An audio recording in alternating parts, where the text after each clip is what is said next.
So welcome to, this is Elite Gaming Arena, in case you haven't figured that out yet. My name is Rob O'Connor. I'm one of the founders, co-founders of this space. It's an esports slash entertainment slash fun zone, you know? It's a lot, we do a lot of different things here. We do esports, we do education, we do STEM related careers, all sorts of stuff here. A lot of good stuff, a lot of fun stuff. Go over real quick, this is kind of esports 101, gaming 101. We'll go over kind of where the gaming industry is today, how big it is, how many people are involved with the gaming industry, and we'll talk about some of the careers available in the gaming industry and some of the ancillary careers that are associated with it, how we're including STEM careers in our programming here.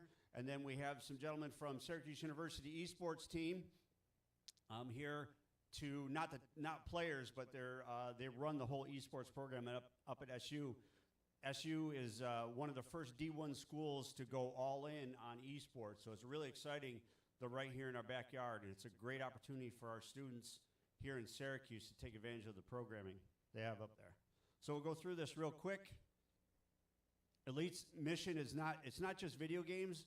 We're here to establish Central New York as a pillar of the gaming ecosystem by developing player skills, educational programs, career opportunities within the gaming, creative, and STEM industries.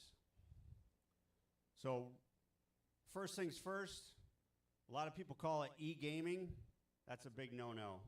It's e-sports.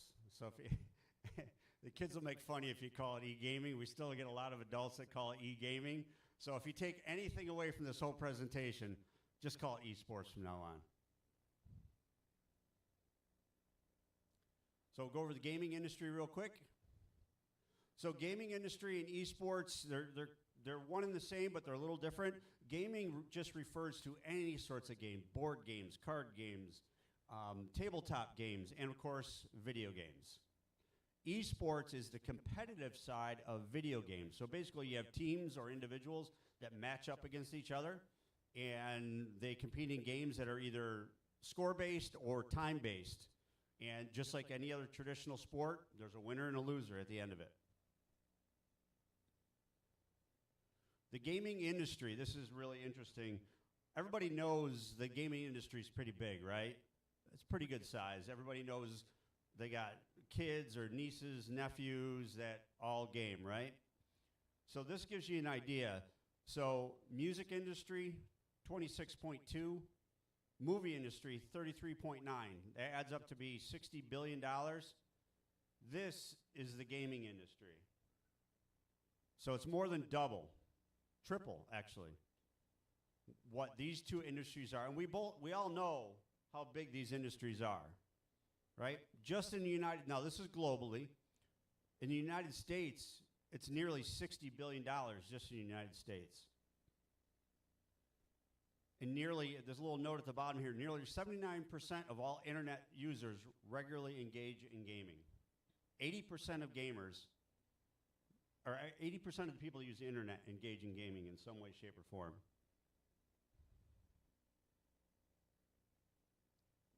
And this is where, this is also really cool too. This is why the industry is so big. 40% of the world's population are gamers, 40%. There's no other activity that's as prolific as gaming, maybe besides breathing, in the world, right? 3.24 billion gamers worldwide, and the number is only getting bigger each year. 80% of teenagers are gamers, so the students walking around the hall in school, 80% of them are gamers. They do gaming in some way, shape, or form. It could be on their phone, could be Candy Crush on their phone, or it could be Full Tilt Rocket League or Smash Bros or Overwatch. And what's really cool is they're just about split in half, 48% female, 52% male. And that's pretty surprising for a lot of people because you mainly hear about guys gaming online, things like that. Girls tend to gravitate to more the less competitive games, like adventure games, Candy Crushes, things like that. They're still gamers though. Guys tend to gravitate more towards the competitive stuff, just like traditional ball sports, things like that.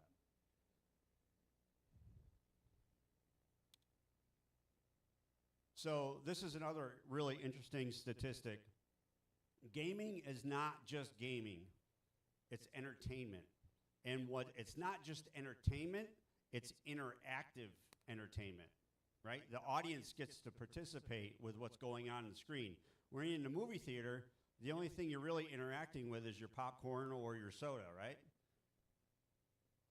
Video games are meant to be interactive, and that's the appealing part of video games, and that's why it's surpassed the box office and the music industry. So real quick, for every dollar spent at the box office, gamers spend $6.43. That's pretty big. So everybody's heard about or maybe seen the Deadpool movie. Yeah, they just made a big announcement. They reached over $1 billion. It's the largest grossing film ever. So were they getting $1 billion for that movie? The gaming industry took in $6.43 billion. That tells you how big it is. And what that means is it's a big industry, so that means there's a lot of people that need to work in that industry to keep it moving forward, right? They're always looking for a new talent.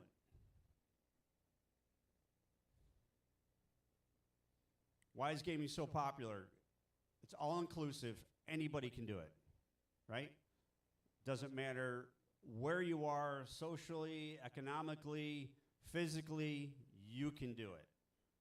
We work with a company. In fact, they make adaptive controllers for kids with certain, or adults, with certain physical handicaps so they can participate in gaming.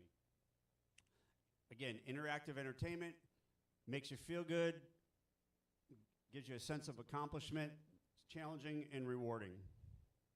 So it checks a lot of those boxes. It's a great opportunity to connect with disengaged students through esports. We've seen it here. We've run the Syracuse City School esports teams. Last year was our first full season.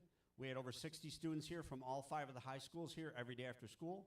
They competed, they got professional coaching, they did practices, they did some team building exercises, all sorts of stuff. And we had, also over the summertime, we had a summer school program here. We had 140 students here every day after school. We had a 95% attendance rate, over 95% attendance rate for 5 weeks straight. And, you know, I know Syracuse City School has a chronic attendance problem along with a lot of other high schools. So this proves this is a great, great incentive for students to get, because they can't participate in esports unless they have good grades. They can't get in trouble at school. They have to have attendance, right? So it's a great incentive for kids to stay involved with school. And you can kind of speak from it too. Your stepson was here for the esports program, and he enjoyed it, right? Yeah, and he was great. He was great. He was awesome. He was one of our best Overwatch players. So this is a really cool statistic here. Gamers are 3 times more likely to pursue a STEM-related career, just the way their brains work, right? They like the interactivity. They like the challenges. They like to learn new things. They're not afraid of technology. So they tend to lean more towards the STEM-related or STEAM-related careers. And most parents agree, if done properly, it improves their child's well-being. They have a net overall positive effect on their children. This is really cool. This is a very powerful statistic right here. So this means that 80% of the kids that sign up for an esports program at school have never participated in a school activity before. So what we're doing with esports, we're not capturing everybody, but there's a lot of students out there that are on the fringes, right? They're on the fringes. They're kind of going through the day. They don't really have a friend group. They're not participating in sports or drama or band or anything. So at 2:30, they disengage with school. They don't re-engage until 7:30 the next morning, right? There's nothing in between. Esports grabs a lot of those kids, right? It gives them a place to belong. It gives them a friend group.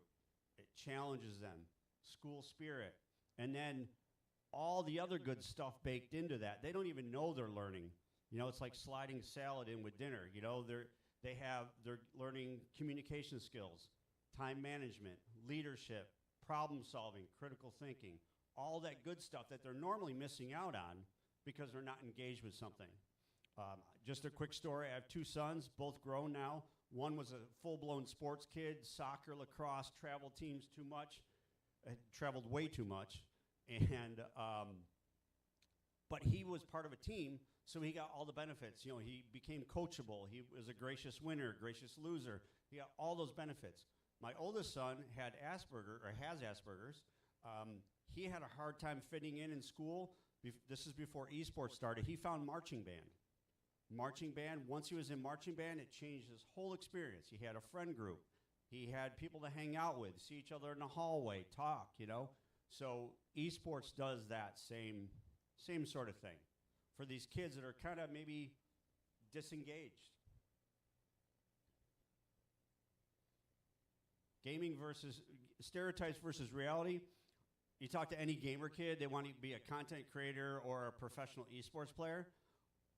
Or parents, they're worried about the kids being lazy, unhealthy, unmotivated, things like that. Well, I'll tell you right now, everything in moderation, right? That's what we preach here, everything in moderation.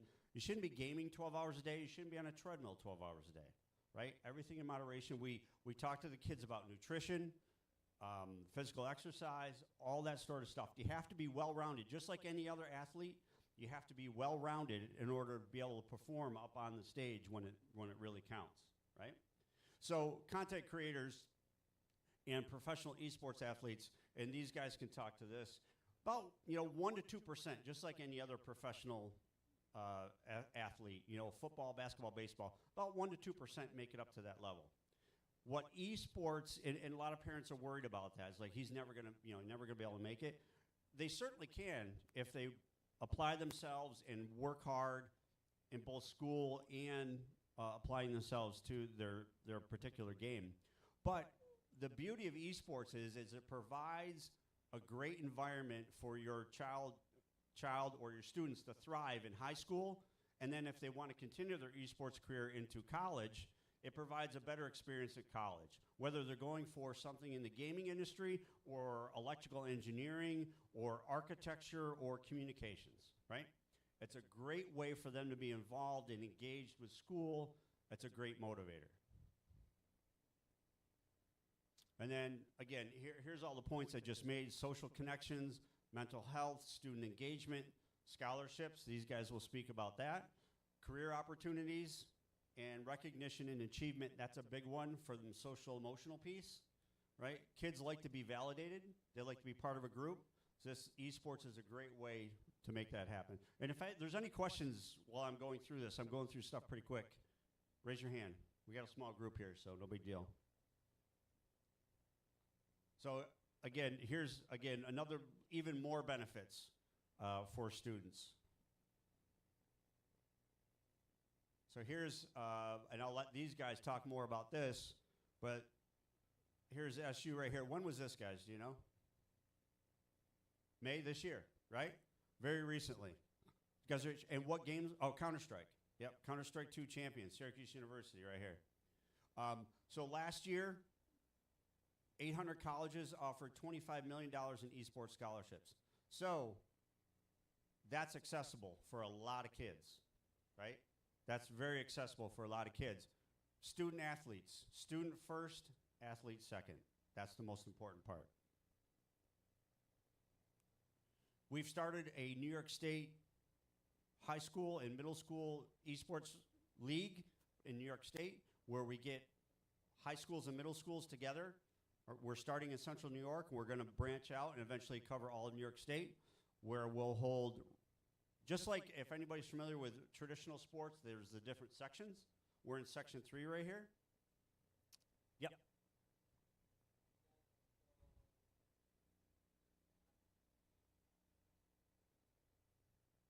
Yep. FIFA? Yeah. Yeah, FC 24. Yep. FC 24 and 25, yeah. Yeah, we have, we're doing college football this year. We tried to do NBA 2K, but there is some licensing issue with another competition company, our league. And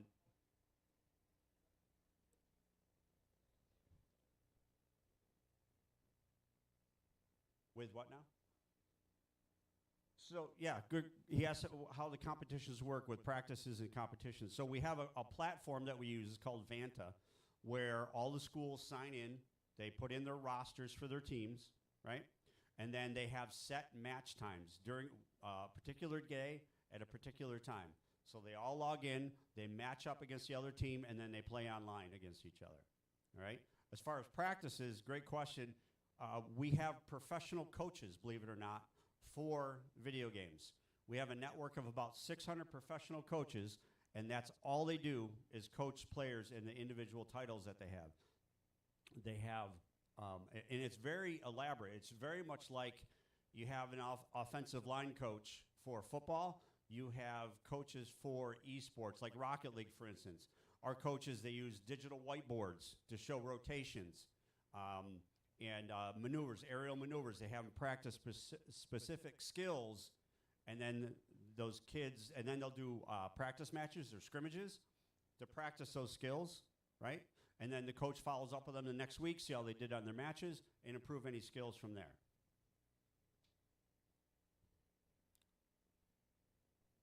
I think we're just about done. Oh, SUNY Esports. SUNY Esports, they have a very well-developed program. 49 of the 60-something schools in the SUNY system all have esports programs in one way, shape, or form, different sizes, different involvement. It's pretty cool. And then we're working with Herkimer and Syracuse University. Herkimer is a 2-year degree in esports. And then Syracuse University, I'll let these guys talk on that a little bit more. I'm not going to steal their thunder. They'll tell you more about their program that just launched this like yesterday, right? There you go. Perfect. And you're here. Awesome. We took kids down to Herkimer College for, we got invited down because we're a partner with them. Great experience for our kids, our Syracuse City School kids, to go down there, compete in a tournament against other colleges and high schools.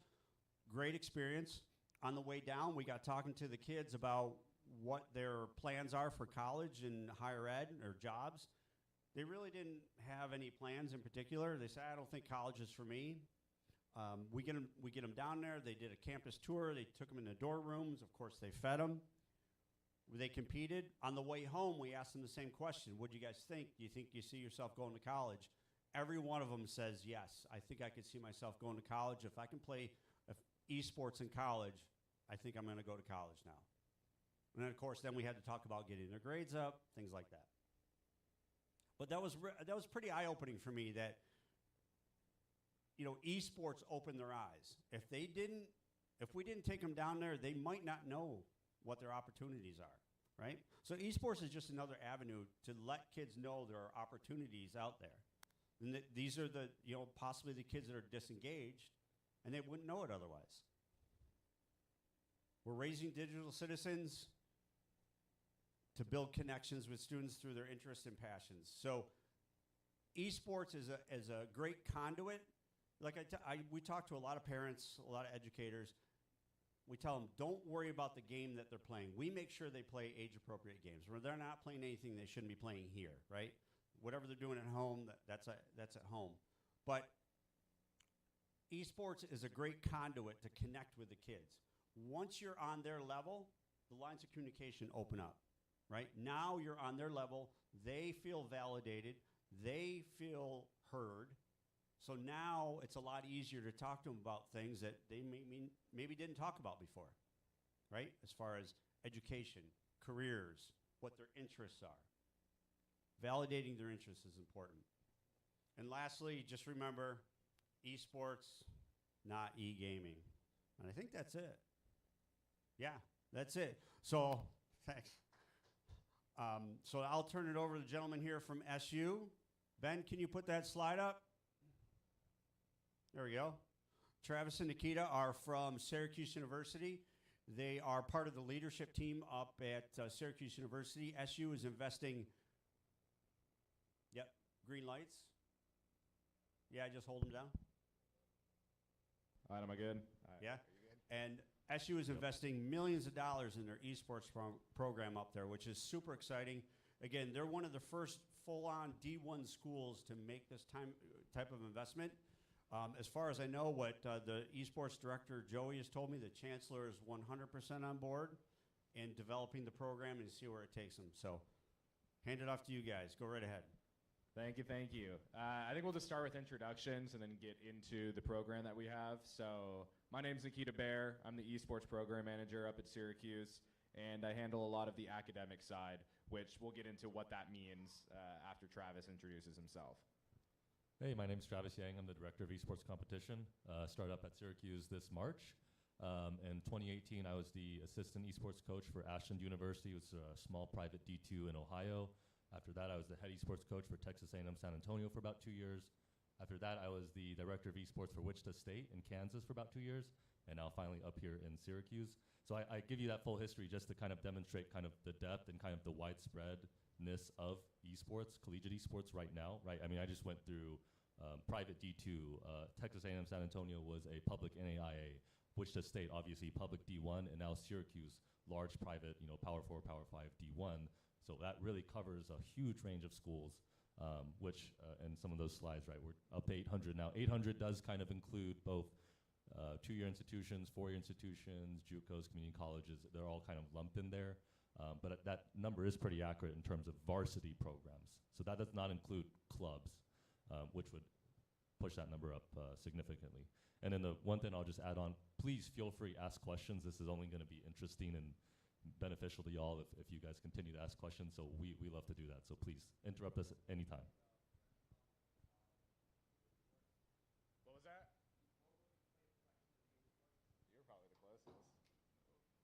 Yeah, I competed from high school all the way through end of collegiate in a game called StarCraft 2. I also competed personally in Counter-Strike. So I went to University of Missouri, so at the time I would be traveling, driving up to Chicago, driving up to Milwaukee, compete myself. But I also ran a team that ended up being a professional StarCraft 2 team where we were actually flying players across the country. And not to loop this into something else, but that's why I believe so much in collegiate esports, because as a freshman, none of this was real or it didn't exist. And I found that, I didn't have the time management skills. I didn't have the structure that I needed. I could have saved a whole lot of time and a whole lot of trouble if I had that. And so now to be in a position where we can go and help students who are passionate about competing or passionate about team management or all these different things, marketing, graphic design, and to be able to help them early on instead of letting them go and try to figure it all out on their own, it's really, enjoyable for us. Yeah, I'm not as good as a player as Travis is, but I do commentary for Super Smash Brothers. So travel to a few events if they fly me out there, commentate the event, pretty similar to traditional sports in the format, play-by-play analyst.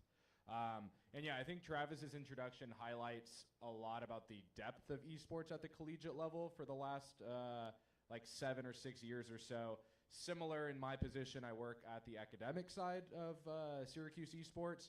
Prior to here, I was at Shenandoah University talking about the different types of institutions. It was a D3 private institution in Virginia, but also had a academic esports major. Currently the oldest in the country, I believe, from 2017-2018 academic year. So you were able to earn everything's falling out of my pockets today. That's crazy. But you were able to earn a full bachelor's of science in esports as early as 2016-2017 in this country. And talking about, Rob brought up how this was a chancellor initiative at the university.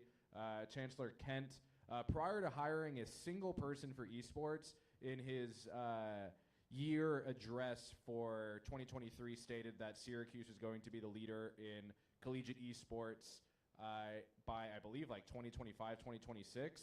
And then immediately after that, hired Joey Gariziak, who Rob mentioned, is our executive director of esports.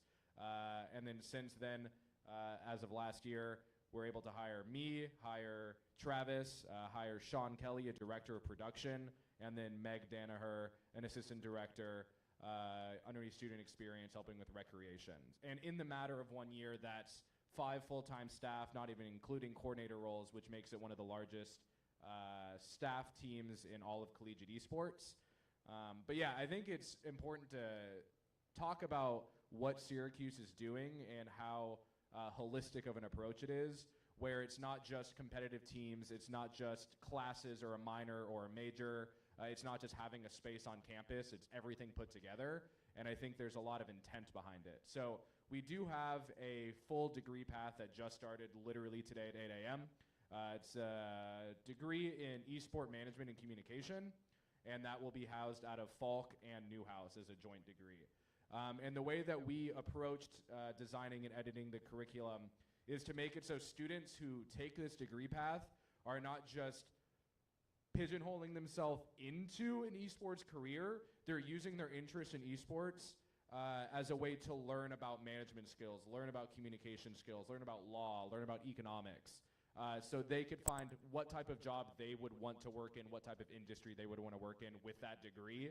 And after they graduate, they don't just have an esports major, they have a degree from Newhouse and Falk, two of the best colleges for their respected craft in the entire country, not just at the institution. And so with that, there's a lot of core classes they're going to be taking from those two colleges. You're going to be taking basic comm, basic law, basic econ, and you'll have some esports courses in there. Introduction to esports, the business of esports, looking at kind of the consumerism aspects, how companies generate revenue. And then on the Newhouse side, you'll have a bit of the communications. So you'll be able to do shoutcasting or commentating classes. You'll bring in professional commentators who will actually teach the niche side of esports commentary as opposed to traditional sports play-by-play and commentary there. And there'll also be a lot of broadcast production capabilities.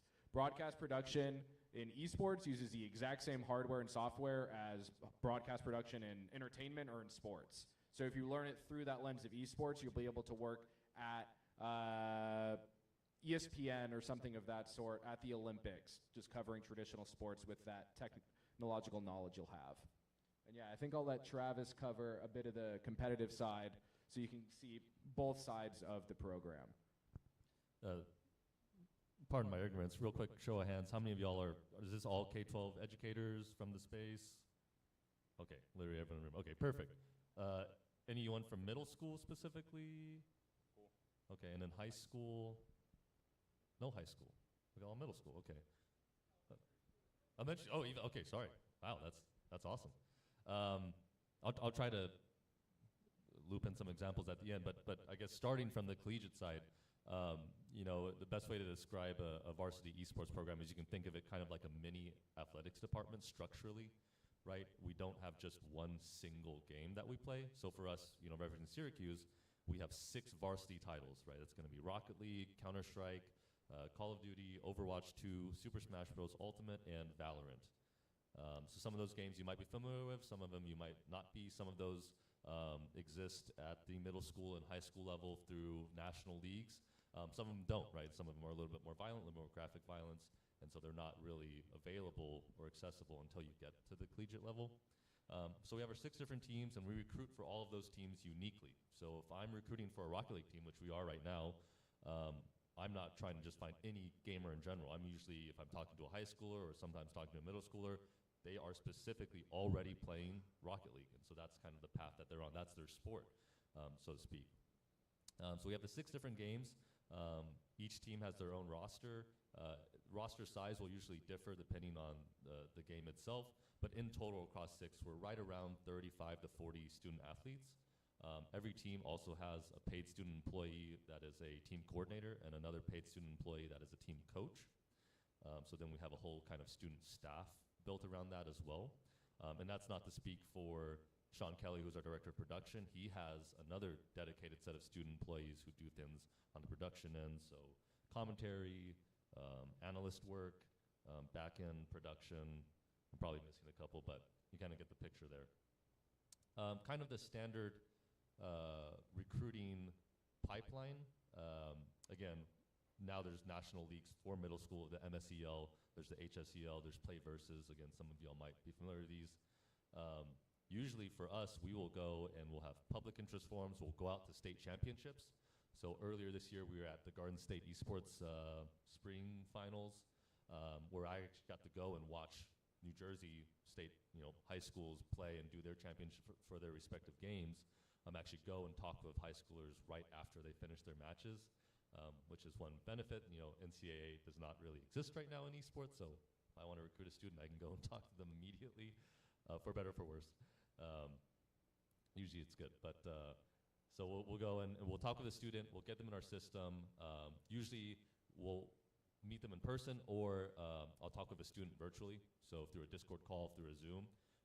If the student kind of passes that initial call, which is really learning about their background, kind of getting a sense for their skill set, their mindset for the game, then we'll actually move on to kind of a tryout process where they'll actually play with our current student athletes. If that all goes well, if our students like that player, and if that prospective student also likes our team, right, it goes both ways, then we'll move and actually have them apply for the university. Once they apply, then obviously they need to get accepted. They find out their merit aid, any grants they receive, their financial aid package basically. And then finally, for us at the end of that journey, if there is a gap, right, and that student has genuine financial need, or we have esports scholarship available, we can go and have that conversation and actually make them an offer. So going into this year, one student that we had been working on from Maryland, from high school for Rocket League, we actually were able to make them significant esports scholarship offer. So now they're actually here. They just had their first day of classes today. So it definitely is possible. And all the schools I've worked at previously, even down to D2, smaller schools, they all offer scholarships of some form or fashion for esports specifically. And then the final thing I'll just touch on real quick, just for competition, the way that looks like, in some ways similar to high school, we are just competing against other universities from across the country. So we will regularly play against an Ohio State, a Michigan State, an A&M, Florida. It's really no different than college athletics. If anything, we're not really even bound by a conference. We will play against Hawaii even. So it really just depends on the specific game and what that league structure looks like. We'll also end up sometimes playing against clubs. Sometimes we'll play against varsity programs. It just kind of, again, just depends. Two questions up here. We'll go you first.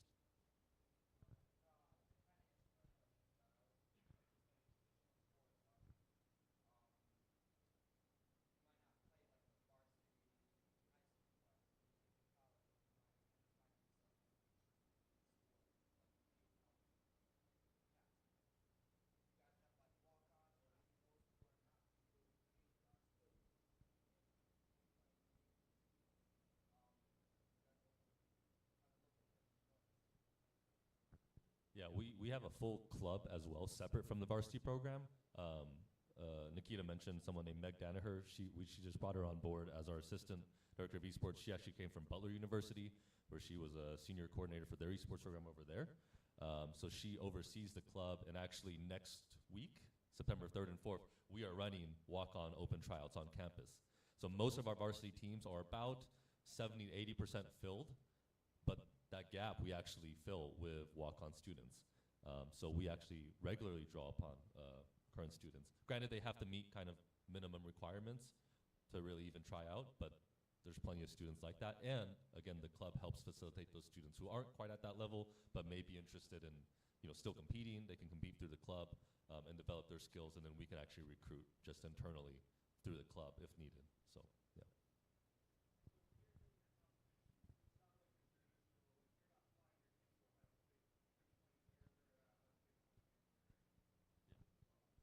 That's a good question. Week to week in the regular season, for example, we'll have 7 weeks of back-to-back competition this fall. We'll have a break, and then they'll come back and do 7 weeks of competition again, and then have a break, and then they'll have their in-person national championship, which could be at a Boise State, could be in Las Vegas at the HyperX Arena, right? We're talking a lot of different options. But week to week, they're playing online. They have a set match day. They have their set practice schedule, so they know exactly what school they're playing for their game at what time. And so production-wise, we also know we can broadcast this match, and we have students working this match to make sure it all goes smoothly.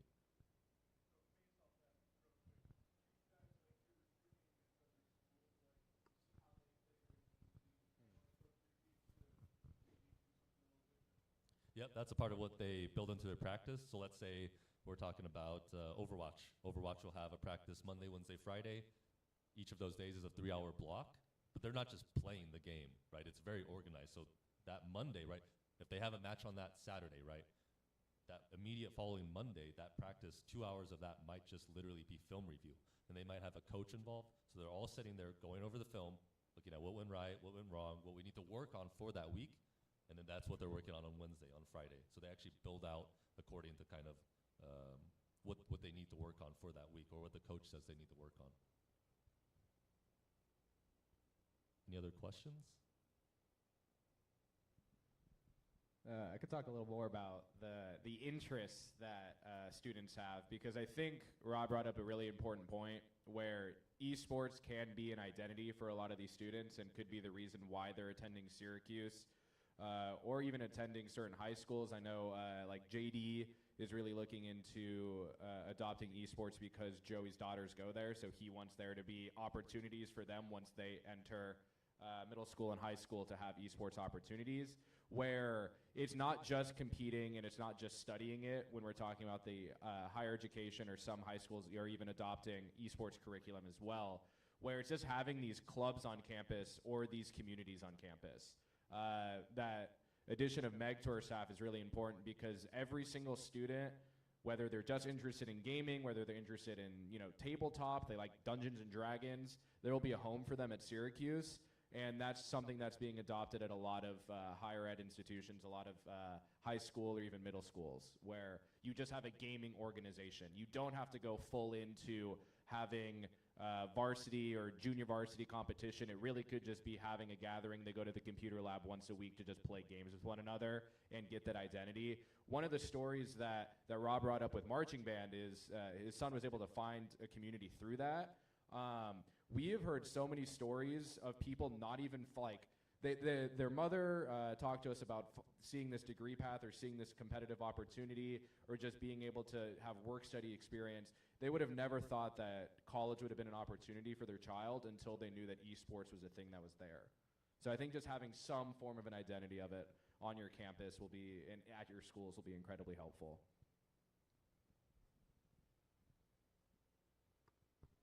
So just a quick question. So with your backgrounds, and did you ever kind of expect to end up where you are, just playing video games in college and things like that? How did that develop? How did you guys get where you are? And were those opportunities presented because you were involved with esports? Yeah, I'll take this one first. Actually, both of our backgrounds are really non-esports in terms of what we learned. I have a econ and finance degree, so I was traditional accounting, traditional financial management. I worked at like Gorton Seafood doing accounting, so did not enjoy that and learned that I did not want to do that for my career path. And while I was at university, I had the opportunity to be involved with a esports community on campus, and I was actually able to bring varsity esports to my institution by the year I graduated. And so I was looking at the ecosystem at the time. I know I didn't want to do traditional finance or accounting. I have this interest in gaming and esports. What does a career path look like? And this is around like pre-COVID, right at COVID era, and a lot of colleges were adopting esports programs, were hiring directors, hiring coordinators, and it seemed like the baseline was you need a master's degree to get this position because it's higher academia. And so then I looked for institutions that had grad assistantships, and that's actually where I met Joey Gariziak, the executive director at Shenandoah. I got my master's there working with the program, was able to teach esports curriculum that way, and then once he moved up here to Syracuse, he gave me the opportunity to follow him up here and help on the academic side. Yeah, real quick, I kind of went over it already, but I did a lot of stuff on my own just through high school and college. Really to my own detriment, because first year of college, I was spending so much time on the gaming project that I was really passionate about, but I had no time management skills as a freshman in university. I almost, flunked out of school. And it really wasn't until I managed to connect that. I ended up swapping in like Parks and Rec with emphasis in sport management. And then that had at least enough tie-in to like the esports side that I was like, okay, let me stick through this. I'm really glad I actually stuck through it. So yeah, what I studied does not necessarily really relate to esports, but then similar to Nikita, once I was at Wichita State, I actually got my master's in sport management, and so that now has a lot more tie-ins to kind of what I pull upon in a day-to-day. But yeah, to your initial question, I would say a lot of people from our generation of college and beyond had no idea when they entered college that this would be their career path where they are now. I mean, Joey himself, he was sport management through and through, PhD in sport management, and now solely does esports. I don't think he ever could have imagined that when he was at Georgia 20 years ago, that this would be the route. But I think that's the cool thing, where if you would ask any of our recent alums or other alums of programs or current students, that they're entering university knowing that they want to work in the industry and that there are jobs for them afterwards, which I think is the shift. Yeah, I think that's powerful. A powerful message. There's so many opportunities, and it's not just people playing games or programmers or creative people. There's jobs like these guys have. We met a gentleman that works up at Galisano Hospital. That's all he does all day long is maintain all the PlayStations up there and game with the kids, the sick kids up there and their parents. That's what he does all day long. So we encourage, and esports really helps kids come out of their shell and pursue something that they're passionate about. If they're passionate about it, to your point, Travis, you go after it, you pursue it, and here you are. You know, you had no intention, you had no idea these opportunities are out there, but because you were involved with something that you're passionate about, it encouraged you to just put yourself out there and be part of something bigger. So, awesome. Thank you. Yeah, go ahead.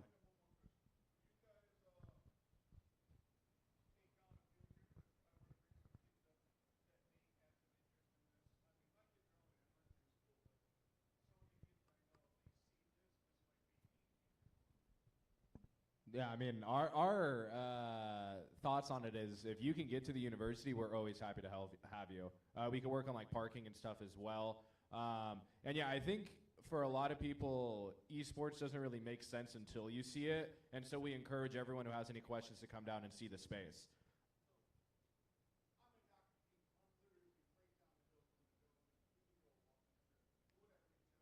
We have contact on there. I could just share emails afterwards, but yeah, just shoot us an email. We'll be able to help you out. Might be a little busy just like this month with the start of school, but we could definitely make something happen.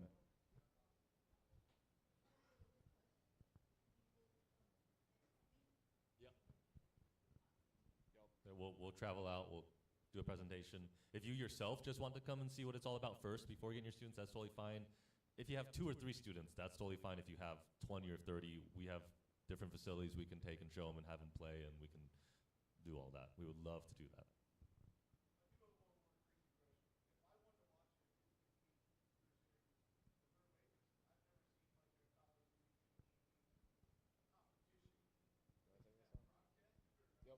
Yeah, I think if Sean were here, he would say to go and watch our YouTube channel, Syracuse Esports. So we actually live stream to YouTube. So we don't use Twitch. We do everything through YouTube because it saves everything automatically, etc.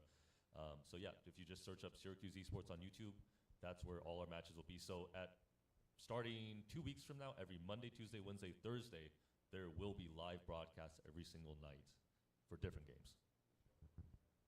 And we will have students working though, so you'll actually see our students commentating, doing the production on the screen, hear their voices, as well as watching them play. That's awesome. Great. Any more questions?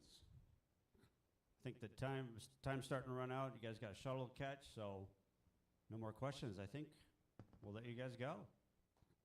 Awesome. Thank you so much.